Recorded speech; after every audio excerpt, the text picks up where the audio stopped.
Eu volto a repetir, tem algo muito estranho acontecendo. Folha e Estadão, dois jornais, ou dois veículos da imprensa que sempre são tradicionalmente de esquerda e defenderam tudo que aconteceu contra a direita no Brasil, apoiaram o STF em todos os momentos e agora aparentemente estão pulando fora do barco. Ontem nós tivemos um editorial da Folha de São Paulo descendo o sarrafo no STF por conta da repressão, da liberdade de expressão e da censura que eles querem implementar no Brasil.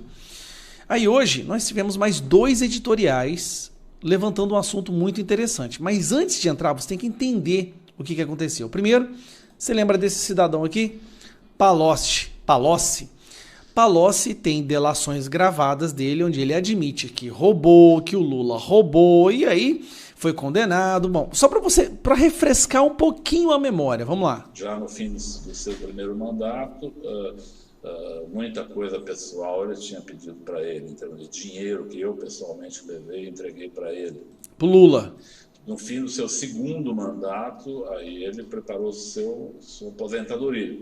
Recebeu 300 milhões da Odebrecht, numa conta corrente de disponibilidade, recebeu seu sítio, que foi feito, combinado para seu uso, o apartamento. Palocci revela que quase todos os órgãos do governo federal estiveram envolvidos no esquema de corrupção, com poucas exceções, como o Banco Central. O presidente Lula, que roubar ali era um perigo, desestabilizava a moeda brasileira. Então eles tentaram não roubar o Banco Central. Mas tem mais esse. O Odebrecht fez uma espécie de pacto de sangue com o presidente Lula.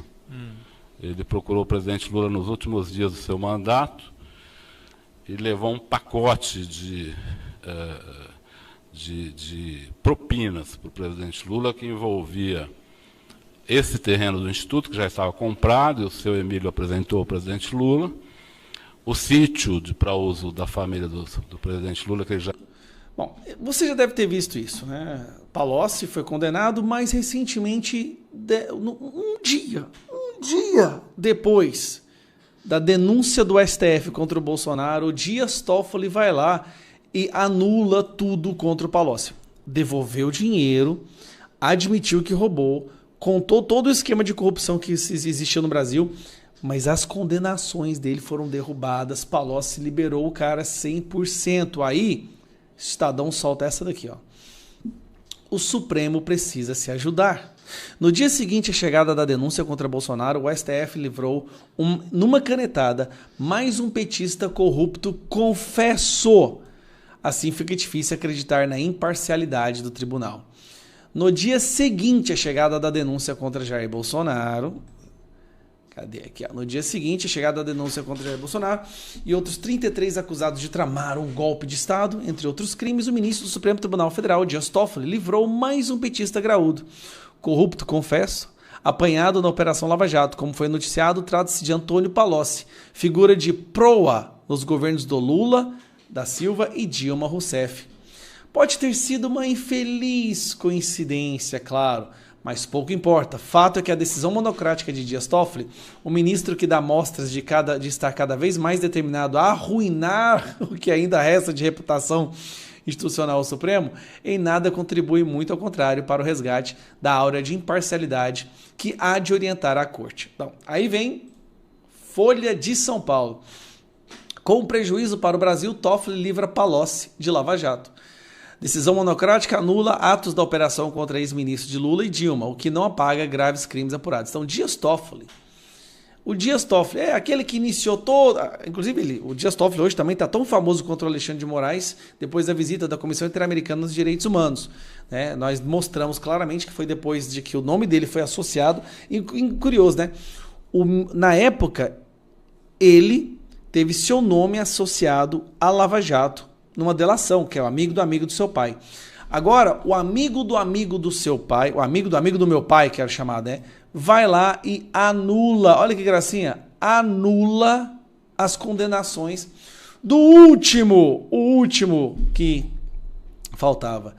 O ministro Dias Toffoli do Supremo Tribunal Federal aprontou mais uma, sozinho, sem levar o caso para avaliação de seus colegas, anulou todos os atos da Operação Lava Jato contra Antônio Palocci. A decisão mantém válido, porém o acordo de delação premiada. O Brasil é lindo, né?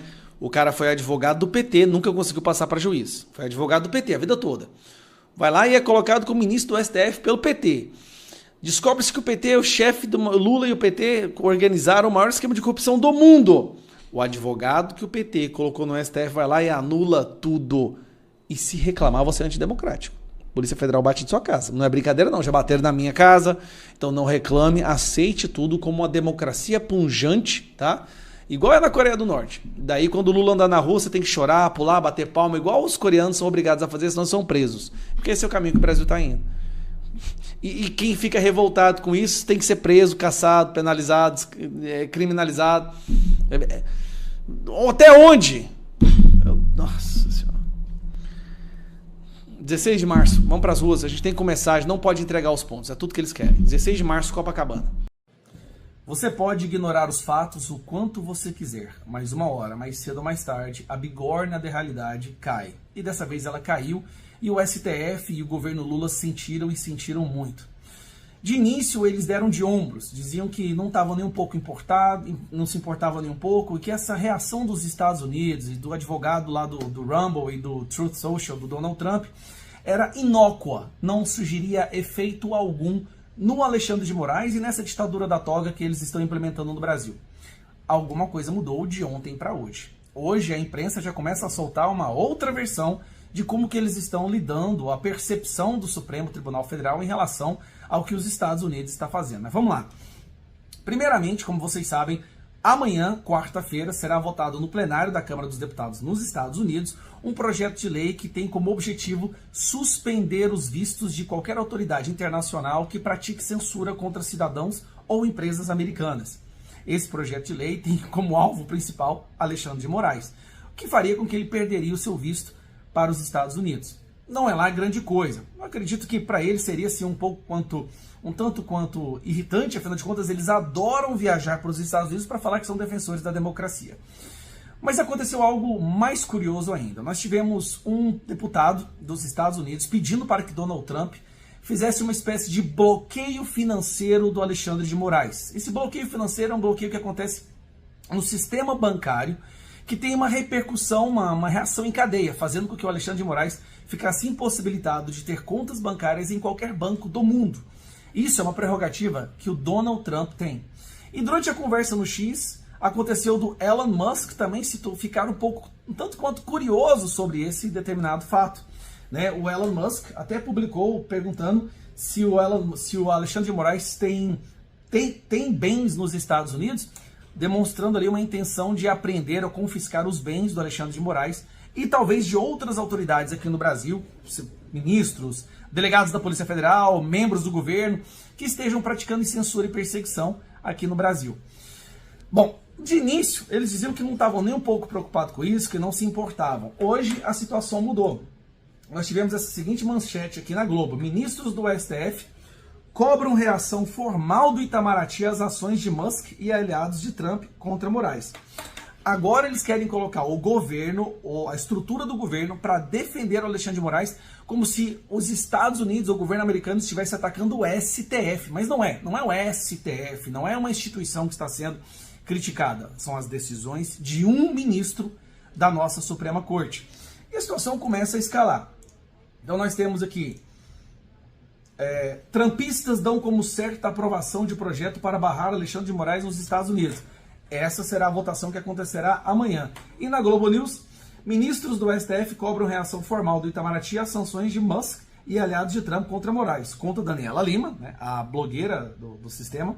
Fontes dizem que desde novembro de 2024 já há uma ofensiva da chancelaria brasileira nos bastidores. Vamos tentar resumir isso aqui. O que o Alexandre de Moraes fez contra cidadãos americanos, pessoas que residem nos Estados Unidos, empresas americanas, não passará batido. Nós estamos vendo o início de uma reação, e uma reação com uma proporção muito maior do que eu acho que eles estavam antecipando. Eles estavam antecipando apenas a suspensão do visto, mas o que já está sendo pautado é bloqueio das contas bancárias, porque é uma lei nos Estados Unidos que o presidente tem a prerrogativa de fazer um bloqueio de uma pessoa internacional, às vezes são terroristas, ditadores, no sistema bancário deles. Só que aí todos os bancos do mundo acabam seguindo essa decisão com medo de sofrerem sanções por esse sistema americano. Então uma reação, é uma espécie de reação em cadeia. E aí pode vir multas para Alexandre de Moraes, processo criminal. Resumindo, eles estão com medo sim. E pediram para que o Itamaraty entre no campo para defender as ações do Alexandre de Moraes, como se estivesse defendendo o STF. Mas lembrando, não é o STF, tá? Não é o Alexandre de Moraes que está causando toda essa celeuma e colocando todo o nosso país no alvo do furacão. Lembrando, pode vir ainda, eu espero que não aconteça, que não chegue nesse nível, pode vir ainda sanções econômicas prejudicando toda a economia do Brasil, impossibilitando exportação e importação com os Estados Unidos, o que é terrível, já que é o nosso segundo maior parceiro comercial. Então, enquanto todos esses escândalos estão acontecendo com o governo, denúncia do Bolsonaro, toda essa celeuma da política brasileira, querendo ou não, tem esse foco que deve ser dada a devida atenção. Né? Vamos ver como é que vai ser essa votação amanhã. No plenário da Câmara dos Deputados, é dado como certo que vai ser aprovado, mas a situação está ficando insustentável para o nosso STF, que quer defender as ações do Alexandre de Moraes, que o mundo já percebeu que são ações ditatoriais. Lembrando, o Reino Unido já recuou na tentativa de censurar a internet e perseguir as plataformas e as big techs com medo de sanções dos Estados Unidos. O Brasil ficou isolado. O Brasil está isolado no mundo hoje como um país que tem a vontade de implementar decisões draconianas para destruir a nossa liberdade de expressão, na maioria das vezes saindo única e exclusivamente nas mãos, na caneta de Alexandre de Moraes. E para piorar tudo isso, o Alexandre de Moraes quer prender o maior líder da direita no Brasil, que é um amigo do Donald Trump, né, que é o presidente Bolsonaro, que só vai colocar mais gasolina na fogueira. Eu, sinceramente, não sei onde isso vai parar. Eu só sei que não vai sair um bom resultado disso para aqueles que estejam tentando implementar uma censura e ditadura no Brasil. Um abraço.